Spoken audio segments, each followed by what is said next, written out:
Bengal is a great land. People of Bengal are very cultured, excellent. Politics is bad.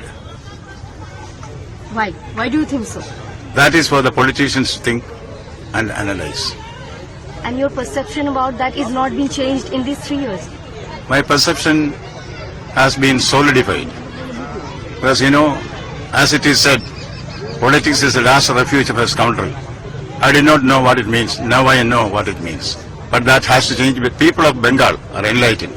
They will not allow this kind of things to stay in politics. I am sure that politics also will revive. There will be a renaissance in politics also. It is required. It will be done. Because the two aspects which are a cancer on the body politic of Bengal are violence and corruption. These two things are to be contained by political action, but these are now encouraged by political action. Therefore, this road has to go. You are the constitutional head. You have visited so many areas when the violence happens. So what do you think? The politicians are not that much capable to abolish that or, demolish that thing in politics? I cannot run down all the politicians.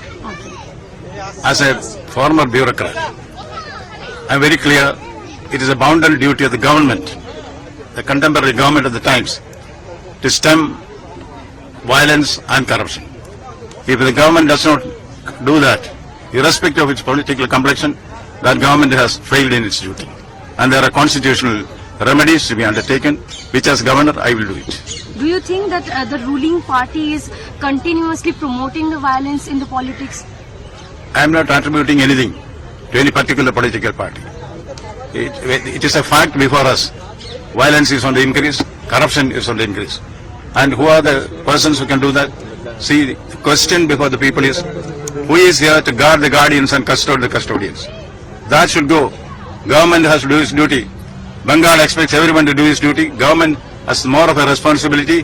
Government has a bounden duty to protect the lives and property of its citizens. If government does not do that, it means failure. Will you go to Beldanga to see what is happening over there?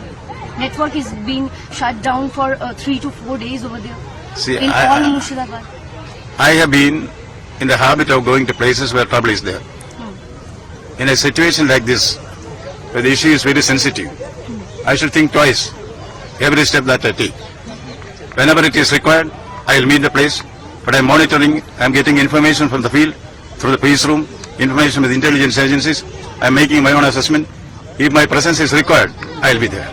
Do you think government should take more, effective or positive action against the violation which is happening over Beldanga? Such instances should not happen. Once it happens, the immediate thing is to stem it at the earliest. And government should take, not only government, all stakeholders, the government, the political parties, the silent majority of the media, everybody should come together and act together to see that violence does not flourish in this holy land.